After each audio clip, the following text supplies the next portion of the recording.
اعوذ باللہ من الشیطان الرجیم بسم اللہ الرحمن الرحیم الصلاۃ والسلام علی رسولہ الکریم والحمد للہ رب العالمین۔ السلام علیکم ورحمۃ اللہ وبرکاتہ۔ معزز سامعین کرام، آج میں جو ویڈیو لے کر آپ کی خدمت میں حاضر ہوئی ہوں یہ 9 ذی الحج کے جمعے کے ساتھ خاص ہے۔ آپ نے یہ 2 نوافل ادا کرنے ہیں کسی بھی وقت، ایسا وقت جو زوال کے علاوہ ہو اور عصر کا وقت اس میں نہ آتا ہو۔ آپ نے یہ 2 نوافل ادا کرنے ہیں۔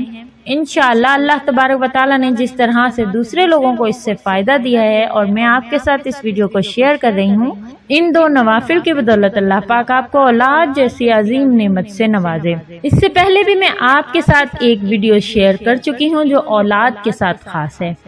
اگر آپ نے وہ ویڈیو نہیں دیکھی تو آپ اس کو ضرور دیکھیے، کیونکہ وہ 7، 8، 9 اور 10 ذی الحجہ کے ساتھ خاص ہے۔ وہ ایک ایسا ذکر ہے جس کو کرنے سے بہت سے لوگوں کو فائدہ ہوا، اللہ پاک نے ان کو اولاد کی نعمت عطا کی ہے، تو آپ بھی اس کو آزمائیے، اللہ پاک آپ کو بھی اولاد کی نعمت سے نوازے گا۔ انشاءاللہ آپ یہ 2 رکعت نماز نفل اس طرح سے ادا کرنے ہیں کہ سورہ فاتحہ پڑھنے کے بعد آپ نے 3 مرتبہ سورۃ الکافرون کو پڑھنا ہے اور اس کے بعد آپ نے 15 مرتبہ سورۃ الاخلاص پڑھنی ہے۔ 2 نفل ادا کرنے کے بعد آپ نے اللہ کی بارگاہ میں خلوص دل سے اللہ سے اولاد کے حصول کے لیے اللہ سے دعا کرنی ہے، اولاد کی نعمت کے لیے اللہ پاک سے سوال کرنا ہے کہ یا اللہ تو ہمیں اولاد کی نعمت عطا فرما، اور جو اس دنیا میں اولاد چاہتے ہیں اللہ تبارک و تعالیٰ ان سب کو نیک صالح اولاد عطا فرما۔ انشاءاللہ اللہ تبارک و تعالیٰ آپ کی دعا کو ضرور قبول فرمائیں گے۔